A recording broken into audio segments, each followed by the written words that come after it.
So just to give you a bit of an overview, the NIHR is the largest funder of health and social care research in the UK, and it funds not just research projects and the teams of people to do it, but the wider research infrastructure as well. So it's the people as well as the different facilities and the technologies that allow health and social care research to be conducted and evidence to be built to improve outcomes for service users across the health and care systems. And the remit of the NIHR is for improving the health and wealth of the nation through research. And it does that through 5 strategic work streams. And the reason I think it's important that people realise the way the NIHR views itself and how it operates is because to have that background, it's very important so that you can fit what you want to do as a health or social care researcher to what they want to fund to maximise your chances of being able to have a successful research funding application. So the way the NIHR works is through these 5 streams. So first of all, if we start top right, funding and supporting the delivery of the research itself. And this is focusing primarily on the NHS, which is where the NIHR started, but in more recent years, it's widened its scope to include public health and most recently social care. So you can be operating in any of those very wide regions and you would fit within the type of research that the NIHR wants to fund. The NIHR has always been very proud of its history of involving patients and the public in its research. And so engaging and involving a very wide groups of people in the design of your research and in its delivery is really important. And so it has a work stream dedicated to patient and public involvement. It also wants to train and support researchers and to build a group of, well, a community of the research leaders of the future.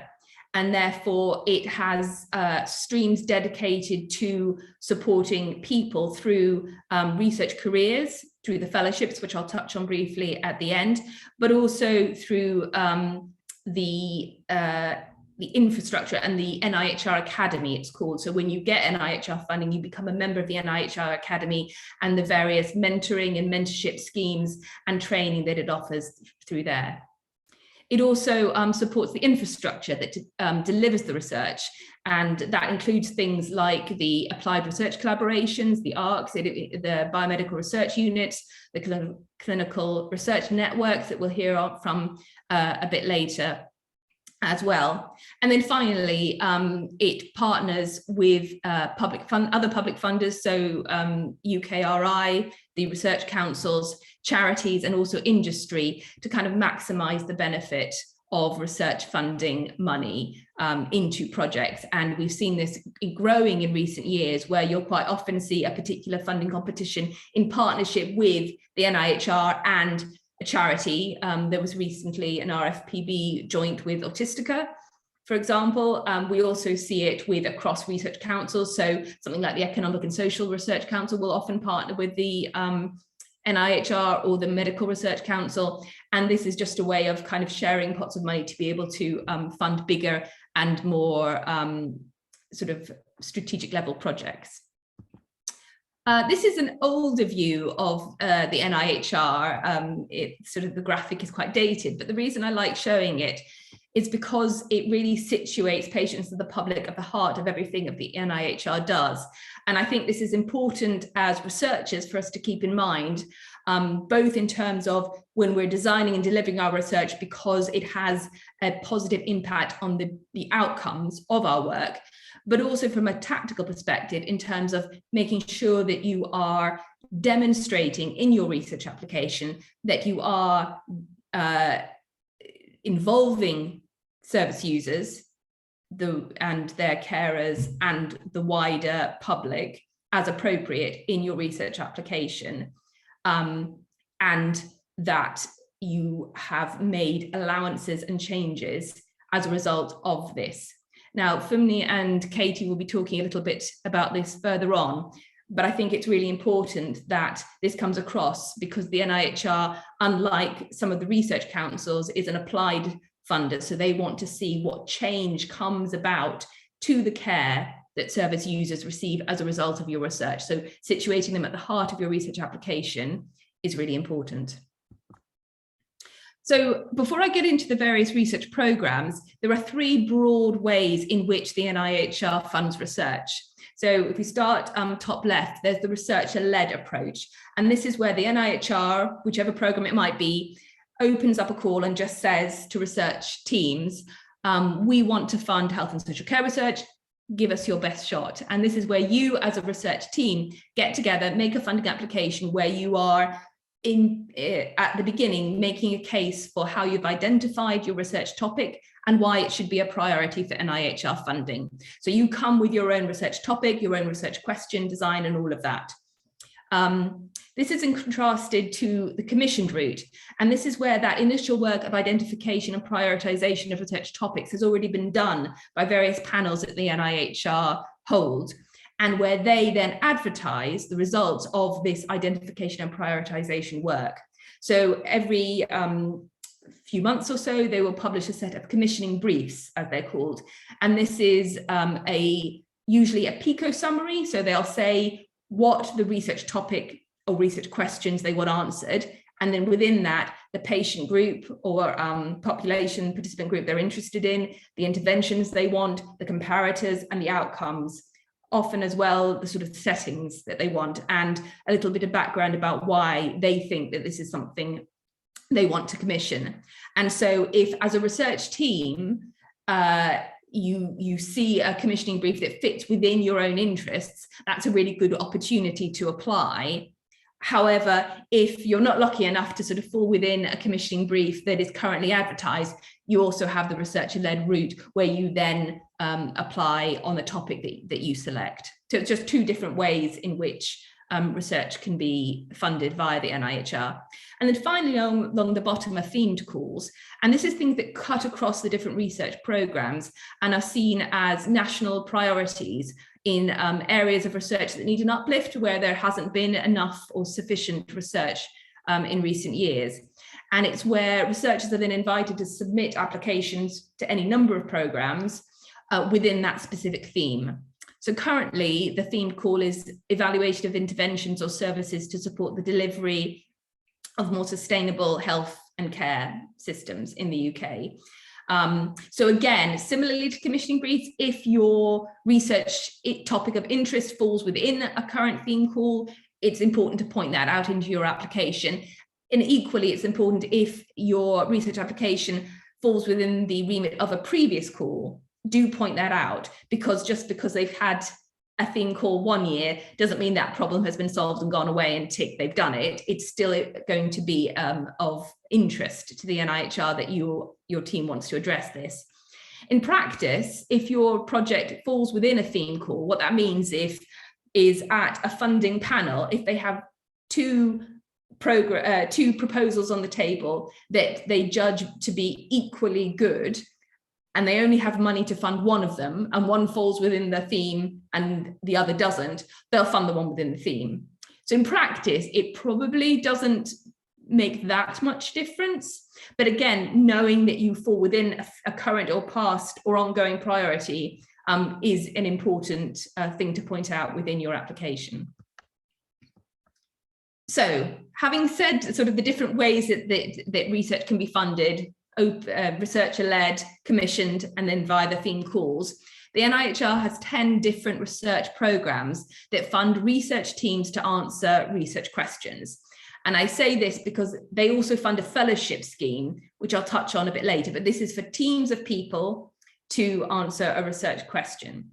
And I'm not going to go into huge detail about the different programs because there are 10 of them, and you can find out more on their website, and that really is the best place to go.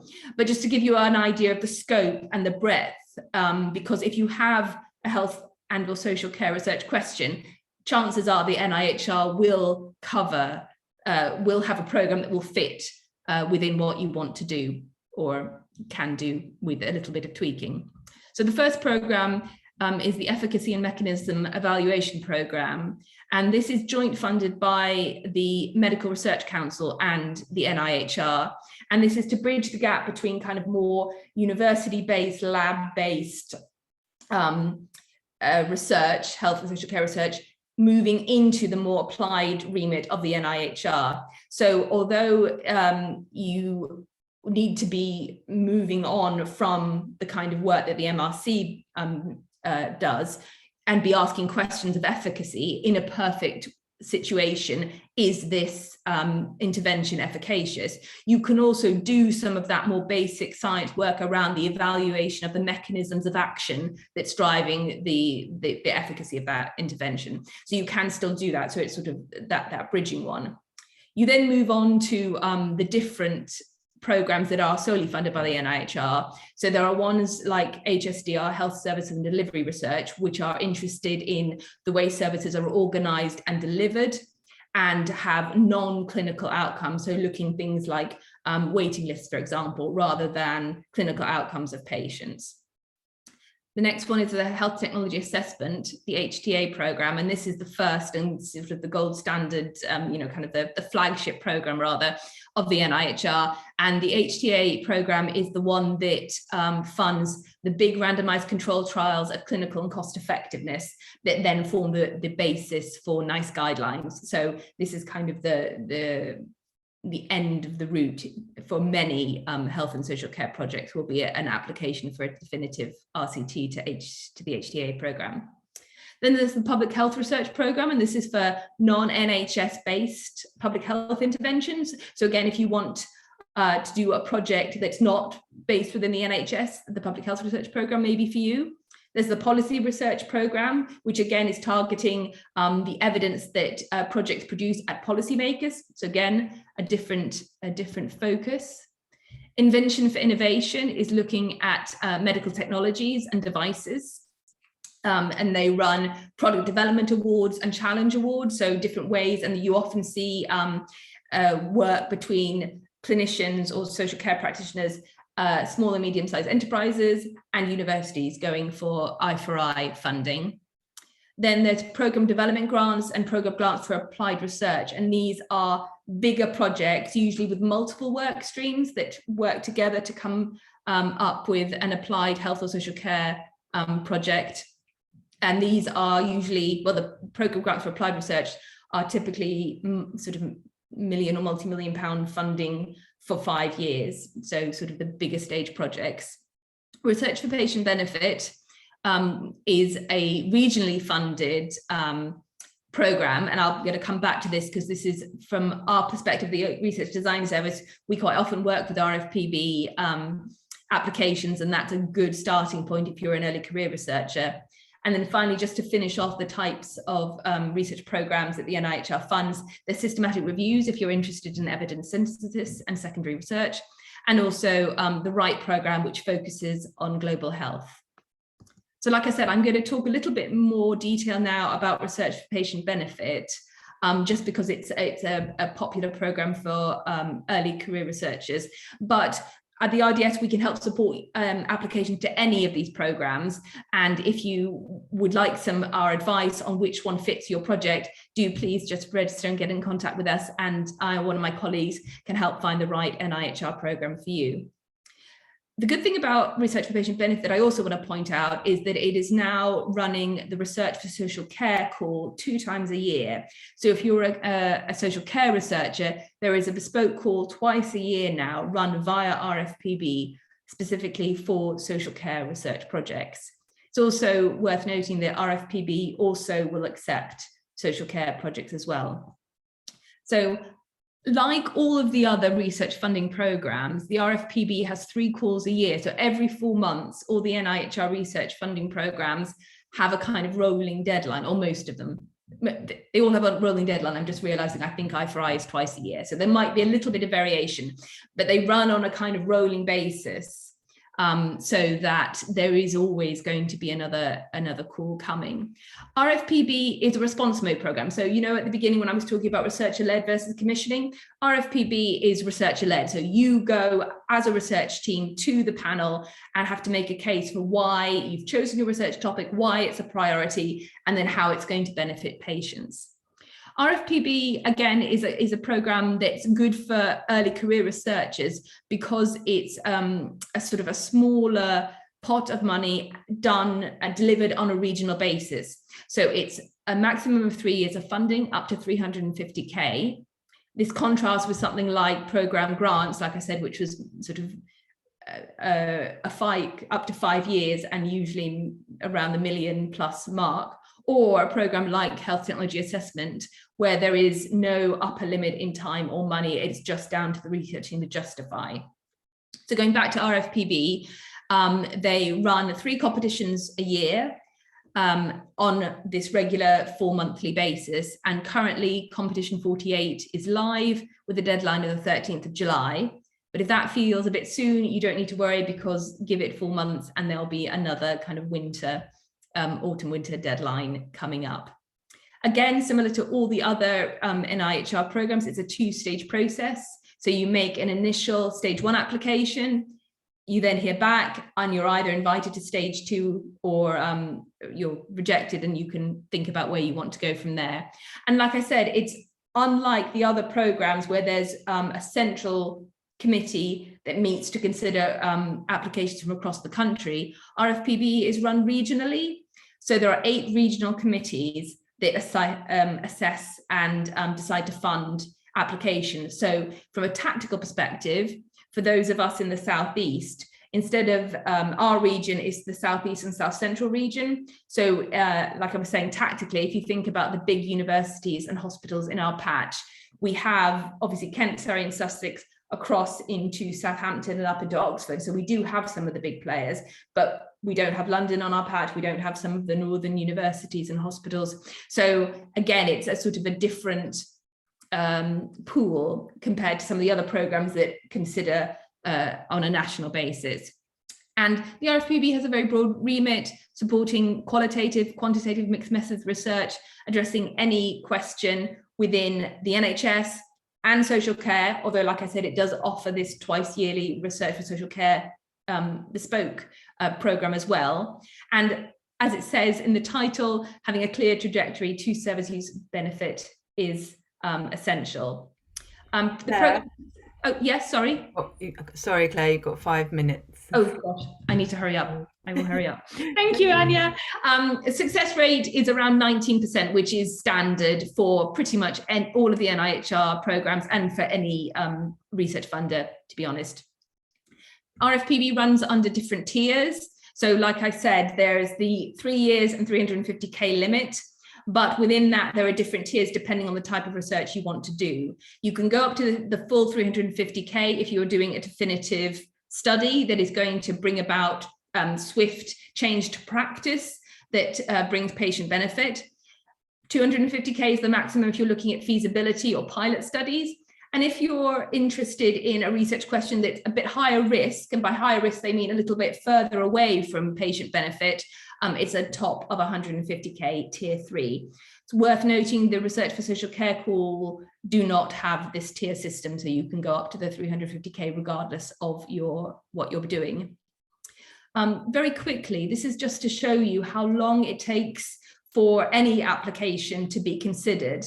So this is an example of RFPB, but it would hold true for all of the other NIHR programs, where you've got a 6-month plus wait list from submitting your stage 1 application. So you've already spent the time writing it and perfecting it and submitting it, while it goes through the assessment panel, the stage 2 application, external peer review, the assessment of stage 2, and then finally hearing the decision. So from July 2019 all the way through to March 2020 was the timeline for competition 39.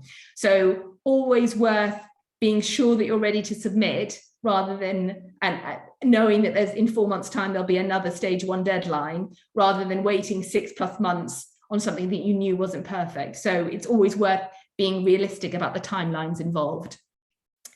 Briefly, the panel assessment criteria is here. You can have a look at it, but that's always available on the guidelines. But remember, the quality of obviously the project and the team, the importance to service users, and because it's public money, the value for money. And my colleague Farhana will be going into more detail about how to write a potentially fundable proposal for NIHR. Lots of information. You'll get this through the slides, so you can have a look at the different guidance and guidelines, which are very important. And then finally, I am wrapping up, just to say that all of this that I've talked about is all about research projects. So this is teams of people applying to do a bespoke piece of research work. The NIHR, like I said at the beginning, in the 5 work streams, also funds fellowships. So these are individual awards for people, depending on your clinical or professional background. There are different types of fellowships. Again, a very broad remit, so there will be something for everyone. And if you're interested in an NIHR fellowship, we have an event on the 29th of June that you can sign up for and hear more about the fellowship scheme itself. So thank you so much.